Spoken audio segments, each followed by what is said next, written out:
welcome back to Tarot and Torch. So today I thought I would just kind of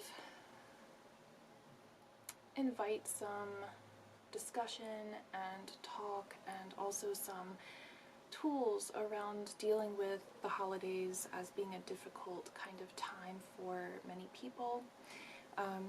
Today's video is going to just address some of the things that come up and decks that I like to use to kind of help me through those various things. There's a lot that we deal with during this time of year, including things like grief, when we've lost someone that we care about, and the holidays kind of brings memories of that person or memories that we now cherish, but may have been hard to kind of feel through at some point or another. And also just the social dynamic as we face a lot of get-togethers and times where we are around other people, sometimes in an uncomfortable way.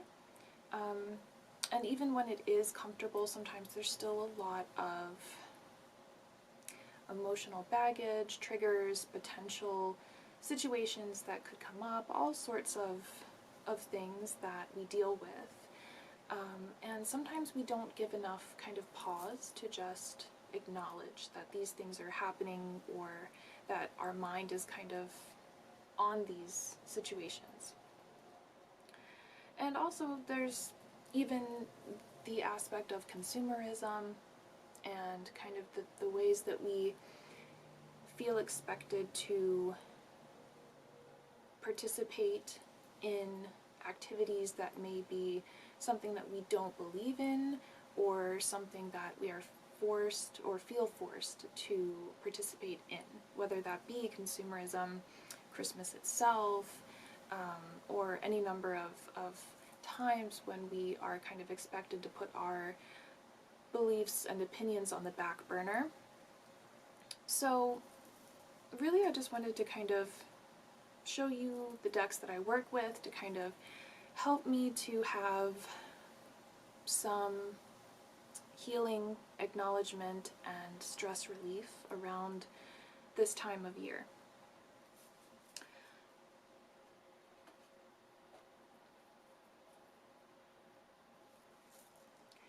So the first deck that I have, and I'm also going to try to show decks that I haven't shown in the last few videos just to have more variety, although there will be some repeats, of course. So the first one I wanted to show is the Wildwood Tarot. Now I don't have the box in front of me at the moment, but I've had this deck for a very long time, and this deck is very grounding. I've edged mine in a variety of green marker shades. This deck is very grounding. It has a very strong earth energy.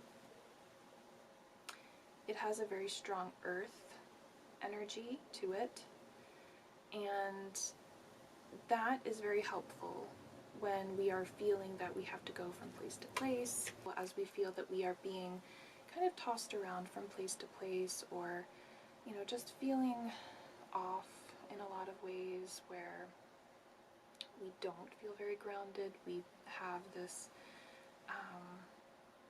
lack of control sometimes over certain dynamics of whatever we are doing during this time of year. So this deck really just helps me to kind of get back into my body when I need that,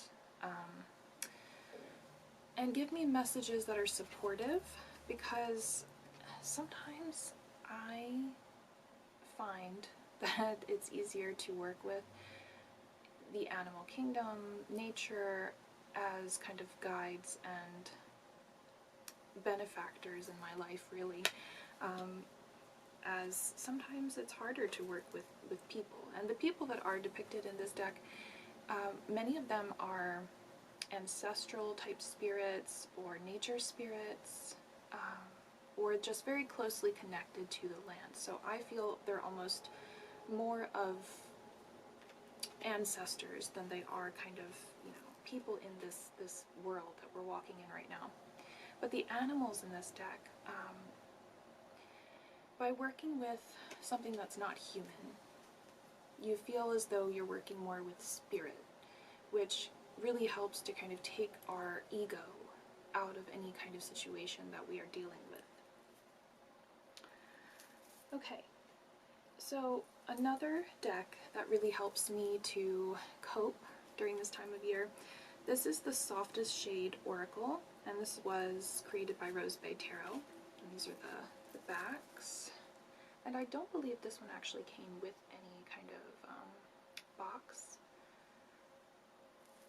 And so this one is, the color palette is actually very different than my normal kind of go-to colors that I work with, as it has this kind of pastel shade to it. But the messages are really beautiful and powerful. So this one says, Genesis, the origin, innocence, restoration.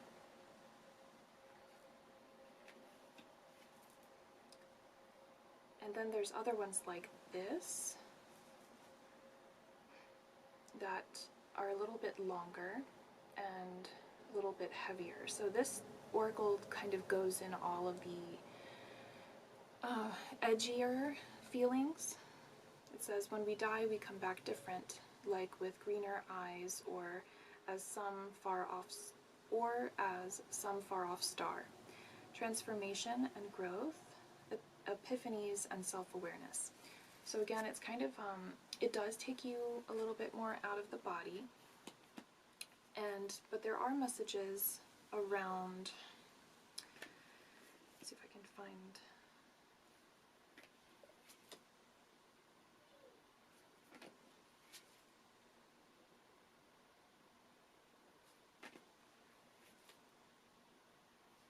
there are messages around kind of personal boundaries, which I really appreciate. Like this one says, call back your energy. Set the intention to call back any energy wasted on a person or situation. Take back control and do not allow these entities to feed off of you. So messages like that are really important to me, as someone who does and has for a long time identified as an empath that picks up the feelings of other people, but also carries things for too long for other people without saying what needs to be said. So I'm working on that, and these decks do help me with that. Another one that I did not show before, this is the Isis Oracle, and this one, I haven't mentioned my spiritual practice, the way that I've been working with goddesses this year, but I'm going to, that's probably the next video that I'll make. And this deck has been so helpful to me, especially over this past year. And that's because it has a very, there is a very strong maternal energy to this deck, but also it does have a very spiritual connection that takes you right out of the earth plane and somewhere that is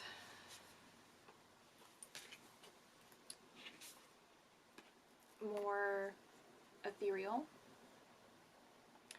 but without losing the practicality to work through problems and blockages.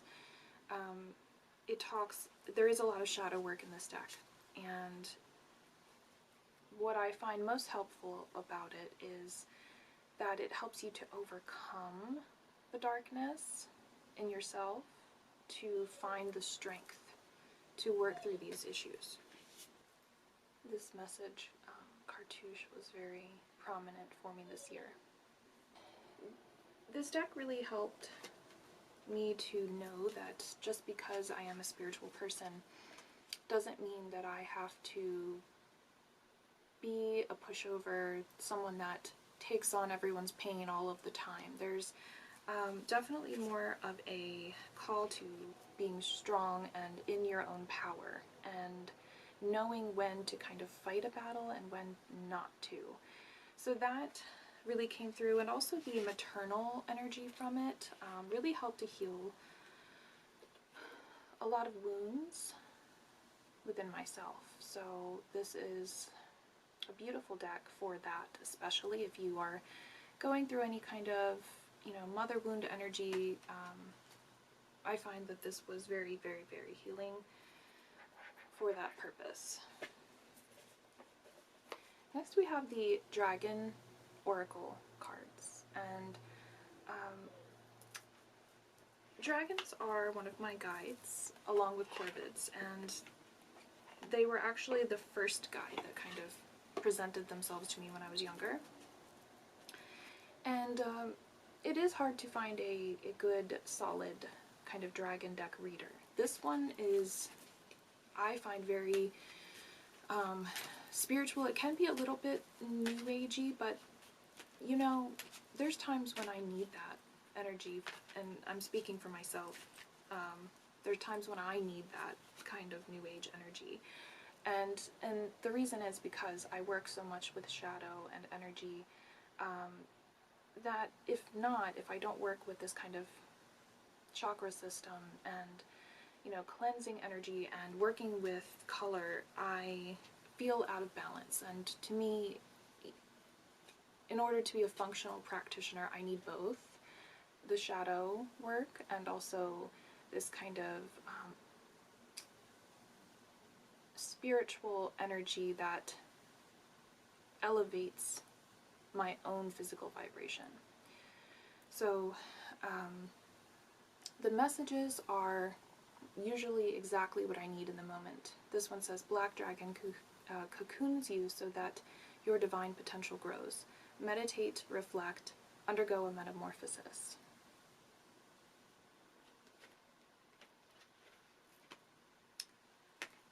So this one does work a lot with the elements. It does work with Christ consciousness energy, which is what I meant when I said it was a little new age. And the way that I work through that is if I'm not feeling up to working with that kind of energy due to triggers and other things, I just use the message without feeling into that kind of Christ consciousness energy. So it says, brings you higher love so that you embody the Christ light. Absorb the Christ light, you are protected. Expand your heart and remain fifth dimensional. So when I read that, I take it as focus on the positive. Sometimes I'll use solar energy or some other kind of visualization that matches more with my pantheon or paradigm that I'm working with, or my archetypes. But it does work with kind of the physical elements as well, and really helps me to kind of be in the mode of energy that I am needing at that moment. So Earth Dragon clears your path and the land around you. Stay grounded, be ready to serve. Stuck energy is clearing. You can move forward in life. So this one I work with quite a bit. I find it very helpful and healing when I am dealing with situations that drain me. I need that kind of energy back, that spiritual kind of energy sometimes feeds me in a way that I can't really describe, but something that I feel that I need. Okay, so the next, this is one that I have talked about before. This is the Gothic Oracle by Anne Stokes, and this is a beautiful, empowering deck that also does match my kind of aesthetic and the way that I work with energy. And it has a lot of different kind of artistic depictions of mythical creatures as archetypes for different healing situations. Like this one says Sailor's Ruin, Only Love Remains, and we have this fairy, kind of Gothic fairy. But the descriptions in the guidebook are very on point, and they are shadow work inspired. So you do work with things like betrayal and jealousy and things that come up within you that need to be addressed, while also feeling supported and empowered by the figures, the creatures, and it gives you kind of solutions through problems. So if you are in a difficult family situation and you pull this card, for example, Black Unicorn, this one is about being okay with being different and unique, you know, really standing in all of your majesty and uniqueness and beauty and seeing that as a strength rather than saying, you know, like, oh, I'm the black sheep of the family. No, you're the black unicorn of the family. You are the majestic, beautiful, unique soul, and the people around you can't always see that. And then, you know, things like this, the truth.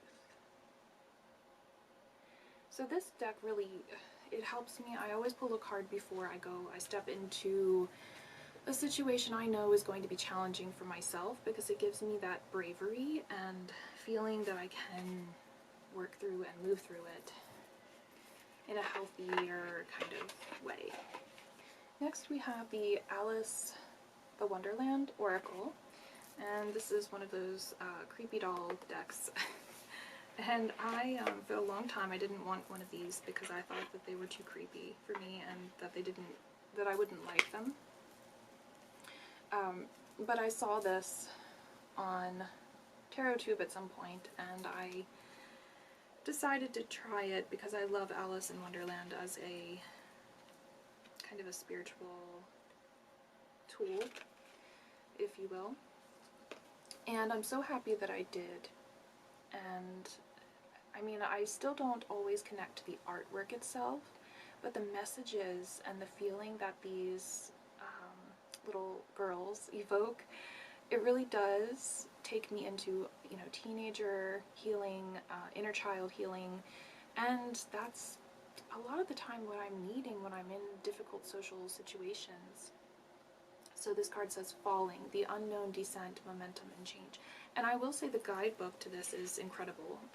It really takes you through those kind of psychological pathways that show you what's happening and why, and gives you great insight into the feeling that you have. Nonsense, it's time to talk sense. Who in the world are you? Getting to know them. So this also deals with identity and feeling out of place as well, but also acknowledges your own change, your transformations, and, you know, how you can be okay with where you are, wherever you are in life. And I love that. I really find this such an invaluable tool.